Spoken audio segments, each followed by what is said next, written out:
Bien-aimés frères et sœurs, vous connaîtrez la vérité et la vérité vous affranchira. Ça, c'est pas moi qui le dis, c'est la Bible qui le dit. Mais moi, je vous dis mieux. Vous connaîtrez la vérité historique, notamment celle de vos ancêtres kémites, et vous aurez une vision globale de ce que c'est que la vraie souveraineté politique. J'ajoute, vous reviendrez à la spiritualité africaine ancestrale et vous comprendrez les enjeux de l'indépendance économique. Et pour terminer, vous accepterez votre identité culturelle kémite et vous obtiendrez deux choses. La première, c'est la paix. La seconde, c'est le développement, à une condition.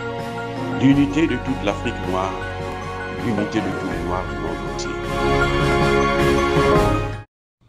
Otep à tous, bienvenue sur la chaîne des panafricanistes par essence, par conviction et par excellence. Celle des citoyens kémites par nécessité et obligation de combat. Nous sommes une chaîne qui n'est guidée que par nos ancêtres et rien que par les ancêtres qui appartiennent à l'égrégore du monde noir. Par conséquent, nous ne croyons en aucun Dieu venu de l'étranger. Toutefois, cette vidéo n'est aucunement destinée à inciter à la haine ou à la violence, car nous menons un combat qui est d'abord et avant tout spirituel, intellectuel et démocratique, ensuite il est politique, géopolitique et géostratégique, contre l'impérialisme, le colonialisme, le néocolonialisme et l'endocolona, qui sont tous qualifiés de crimes contre l'humanité. Nous menons ce combat sur la base du principe fondamental que nous avons hérité de nos ancêtres kémites, qui est celui de la Mahat, c'est-à-dire solidarité, vérité et justice. Vous êtes donc en droit de connaître la vérité et nous avons l'obligation de vous dire la vérité, rien que la vérité, afin que justice soit rendue au continent africain. Et ça, c'est notre modeste contribution dans cette noble lutte en faveur de la souveraineté, de la dignité, de la solidarité et de l'unité africaine. C'est exactement ça que nous appelons le panafricanisme. Nous allons aborder un sujet très important, qui est celui de la culture africaine qui a été volée. Nous allons vous montrer quel est le mécanisme qu'ils ont fait pour voler notre culture, pour l'amener chez eux, en Occident, la transformer, et nous allons vous dire pourquoi ils sont obligés de la transformer, pour maintenant faire plutôt du mal au lieu de faire du bien.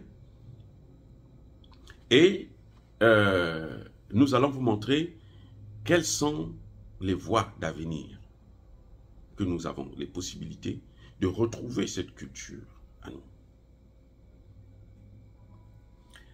Alors, je vais vous dire une chose. Tout ce que vous appelez franc-maçonnerie, Rose-Croix et autres, sont nés pratiquement avec le christianisme. Puisque beaucoup de francs-maçons vont vous dire que Jésus-Christ lui-même, il était franc-maçon. C'est pour ça d'ailleurs qu'eux, ils utilisent la Bible, ils utilisent notamment les psaumes. Mais pourquoi la franc-maçonnerie, qui est censée être quelque chose de spirituel, donc pour faire le bien, on l'utilise pour dominer des États et pour faire du mal à nos pays, notamment les pays africains. Et vous allez comprendre par la suite pourquoi ces Occidentaux ont cette haine-là, cette haine contre l'homme noir. En fait, le problème c'est qu'ils ont volé notre culture. Vous savez qu'en Égypte, on n'initiait pas les étrangers. Eh oui. C'est pour ça que le roi Alexandre, quand il a pris le pouvoir en Égypte, il n'avait pas de pouvoir spirituel, c'était le pouvoir physique, parce qu'il a obtenu le pouvoir par la force. Mais il n'avait pas été initié. Tous les prêtres ont refusé de l'initier. Alors, ils ont pris nos connaissances. Ils ont certainement changé de nom. Hein. Ils viennent chez vous, ils prennent, ils amènent, et ils demandent après, ils s'engagent à détruire leur initiateur.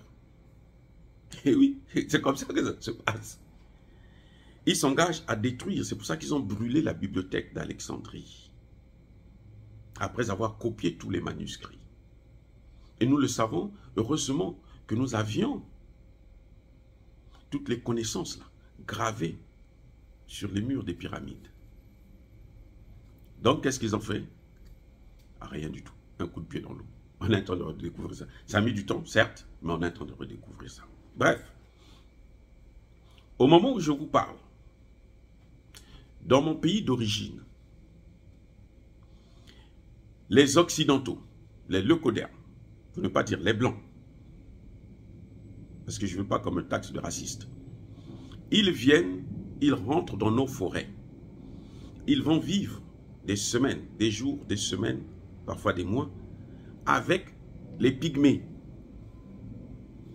Je vous ai déjà dit dans une de mes vidéos que le pygmée, c'est-à-dire que le peu de la culture, la tradition africaine, la spiritualité africaine qui reste, c'est en Afrique là, notamment en Afrique centrale, c'est avec les Bantous, avec plutôt les pygmées. Et eux, ils le savent. Donc eux, ils vont là-bas, ils vont vivre avec les pygmées, et on leur montre ce que nous avons. S'ils viennent avec de l'argent, ils viennent avec ceci, ils viennent avec cela, des cadeaux et tout. Il y en a qui se font même initier. Et puis, ils ressortent, ils s'en vont. Maintenant qu'ils sont nombreux à avoir pris la connaissance, l'initiation, ils sont en train de demander au gouvernement congolais de sortir les pygmées de la forêt pour faire disparaître cette culture. Entre-temps, ils ont déjà tout pris, ils ont amené chez eux. Vous voyez le jeu, ils ont tout amené chez eux. Et le gouvernement congolais qui est à vide de l'argent, qui veut à tout prix s'endetter encore plus, il est obligé de faire ce qu'on lui demande de faire. Et quand cette culture, quand ces pygmées vont disparaître, parce que quand ils viennent en ville, là, ils finissent par disparaître, eux, ils vont maintenant sortir leur culture à eux. Ils vont dire que voici notre culture. Ils vont donner un nom et nous, on va suivre. Et vous allez voir que beaucoup des Africains, vous savez, tous les chefs d'État africains, là, sont tous des francs-maçons. C'est pas moi qui le dis, hein. Tous sont tous des francs-maçons. Mais ils ignorent que ça vient de chez eux. Ils ont copié, ils ont... Maintenant, pourquoi ça ne donne pas le résultat? Pourquoi ça sert à faire du mal? Pourquoi ça ne les élève pas spirituellement? Et c'est ça qui est le plus important maintenant à comprendre. Lorsque ces leucodermes viennent en Afrique, dans les forêts, ils viennent rencontrer les pygmées. Ils vivent avec eux dans la forêt. Ils les manipulent, ils voient comment on fait l'initiation, ils se font initier. Mais ils se font initier où? Ils se font initier dans la forêt. Or, la forêt que vous voyez là, ce n'est pas seulement les arbres et les animaux, non. C'est aussi les esprits de nos ancêtres. Ah, c'est là où on est tient par, hein, vous savez vous-même, je ne vais pas sortir le mot. Oui, la forêt, il n'y a pas que les arbres et les animaux. Il y a aussi les esprits. Même s'ils peuvent venir chez eux, reconstituer le même environnement, créer une petite forêt artificielle, mettre des animaux dedans, ils ne pourront pas inventer les esprits. Donc, lorsqu'ils se font initier chez nous, en fait, ils n'amènent rien du tout. Ils n'amènent rien. Parce que nos esprits, les esprits de nos ancêtres ne peuvent pas les suivre. Vous voyez là où, le problème se pose. Les esprits de nos ancêtres ne peuvent pas les suivre. Donc en fait, l'initiation qu'ils ont reçue, c'est une initiation nulle. C'est une connaissance scientifique réelle. Ce n'est pas une connaissance spirituelle. La connaissance spirituelle, en fait, quand on fait l'initiation, ce n'est pas celui qui est en train de vous initier qui le fait. C'est l'esprit qu'il a reçu lorsque lui-même il a été initié, qui fait ça. Eh oui les gars, C'est pour ça que je dis nous devons repartir vers notre spiritualité ancestrale. Si vous et moi, nous allons voir le même pygmée qu'il a initié, on se fait initier, nous allons voir l'initiation. On sera capable de faire ce que le pygmée l'a faisait lui-même. Parce que nous avons le même ancêtre. Et imbi. C'est comme ça que ça se passe, les gars. Donc, vous les voyez défiler là-bas. Et c'est ce qui fait que, quand ils demandent à faire disparaître, parce qu'ils ne veulent pas que nous-mêmes nous puissions avoir cette culture. Ce qu'ils oublient, c'est que nous avons ça naturellement. Il y a un point que je dois soulever aussi. Lorsque un homme, un pygmée par exemple, ou bien un bantou, un vieillard dans le village, n'a pas d'héritier, il meurt. La connaissance qu'il avait, l'esprit qu'il avait, l'esprit qui le guidait, qui travaillait avec lui, cet esprit-là peut errer dans l'espace, dans la nature, pendant des années. Mais elle finira par revenir chez un des descendants de la personne. Ah, je répète. Mais il était dans une famille, non? Il avait des neveux, des cousins, des nièces, des ceci et cela. Donc l'esprit qui travaille avec lui là peut errer dans l'espace en cherchant l'homme idéal. Mais il va le chercher, il ne va pas aller le chercher chez les leucodermes là. Non, c'est faux. Si on vous dit ça, c'est faux, archi faux. Il va chercher ça au sein de la famille de la personne. Donc, un des descendants va être surpris. L'esprit vient en lui, travaille avec lui. Et vous êtes surpris de voir qu'il fait exactement les exploits d'un de ses grands-pères qui est mort il y a 50 ans, il y a 100 ans. Ne me dis pas comment il va savoir. Mais parce que nous, l'histoire, on explique. Ah, il y avait un tel qui était ceci.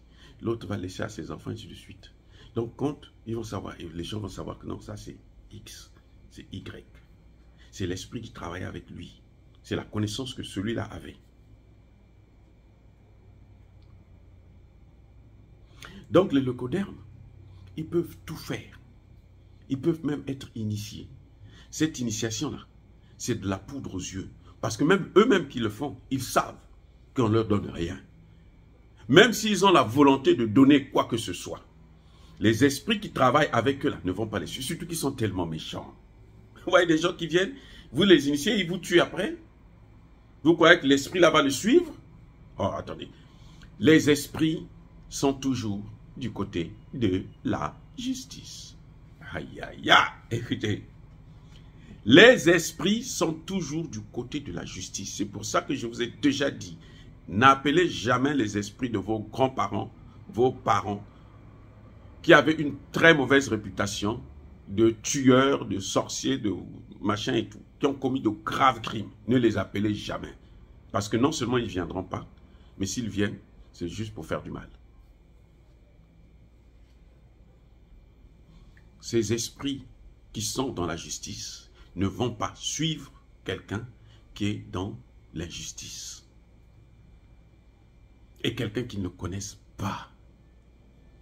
Eh oui, c'est comme ça que ça se passe. C'est pour ça que vous voyez qu'ils n'ont pas de féticheurs. Non. Ce qu'ils ont là, ce sont des magiciens. Et ils sont obligés de faire des sacrifices humains. Ils sont obligés, c'est pour ça que vous voyez, ils ont cette foudre, cette haine-là, pour faire disparaître la race noire. Partout où vous partez, on fait disparaître. On cherche seulement à faire disparaître la race noire. Parce que ce que nous avons, ils ne l'ont pas et ils ne peuvent pas l'avoir, quelles que soient les conditions. Je dis bien, quelles que soient les conditions. Donc, la franc-maçonnerie, la Rose-Croix et tout le tout-team là, tout ce qui est les Illuminati, tout ça là, il n'y a pas de spiritualité dedans. C'est juste humain.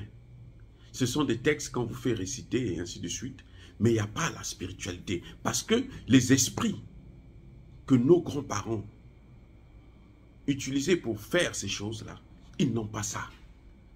Ces esprits-là sont restés. Et ils sont avec nous. Quand vous êtes sérieux dans ce que vous faites, ces esprits-là viennent avec vous. Ils viennent vous accompagner. Non, c'est clair, ça dit qu'il n'y a rien à faire. Vous pouvez être initié, atteindre le plus haut degré de la maçonnerie, de la Rose-Croix et autres, vous n'allez jamais faire ce que nos grands-parents faisaient. Parce que vous n'avez pas les esprits qu'il faut. Parce que on est dans le monde spirituel.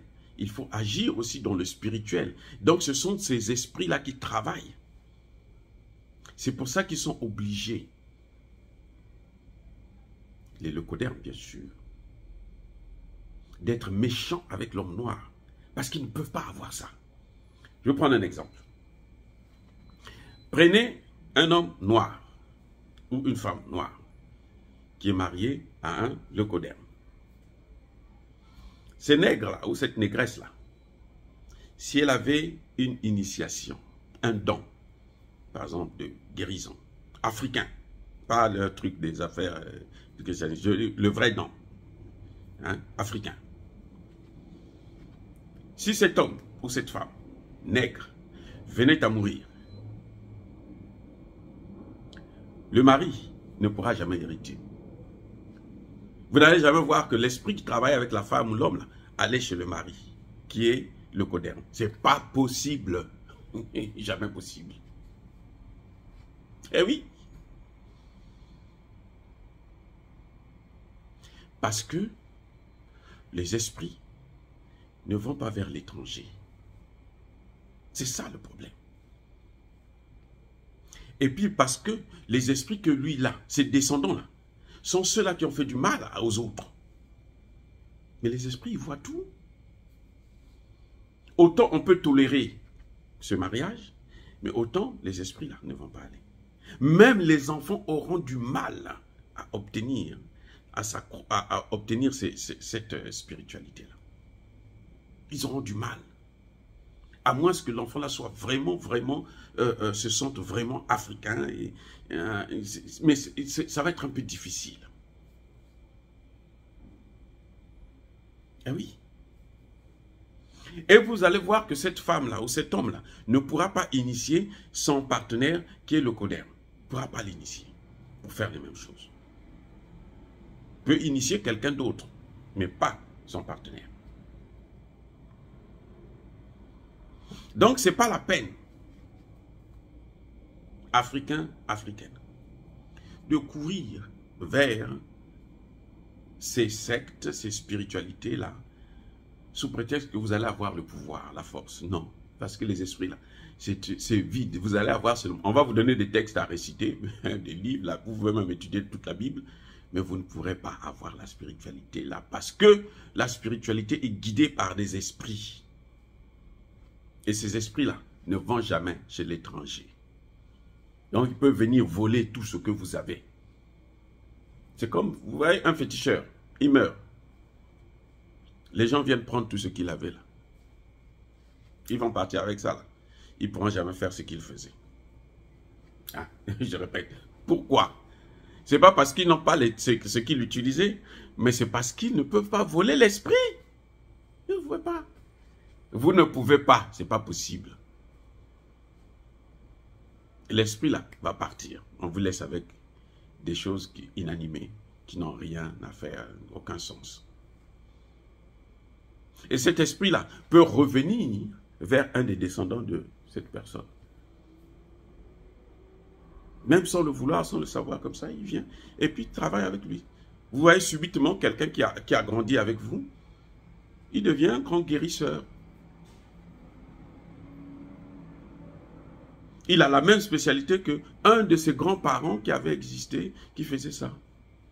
Parce que c'est l'esprit-là qui est revenu, qui a dit, bon, maintenant, j'ai trouvé l'endroit où je peux, quelqu'un avec qui je peux travailler. Et il vient, il travaille avec toi.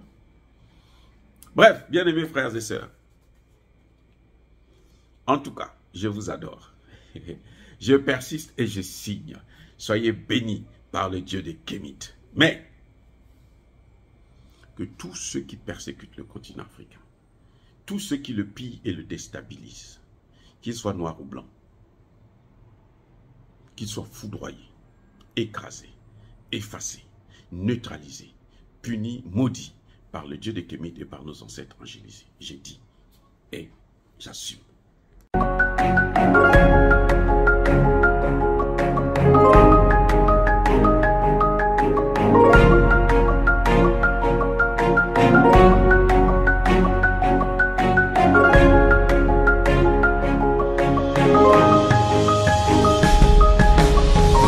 Eux, ils marchent par la foi et non par la vue.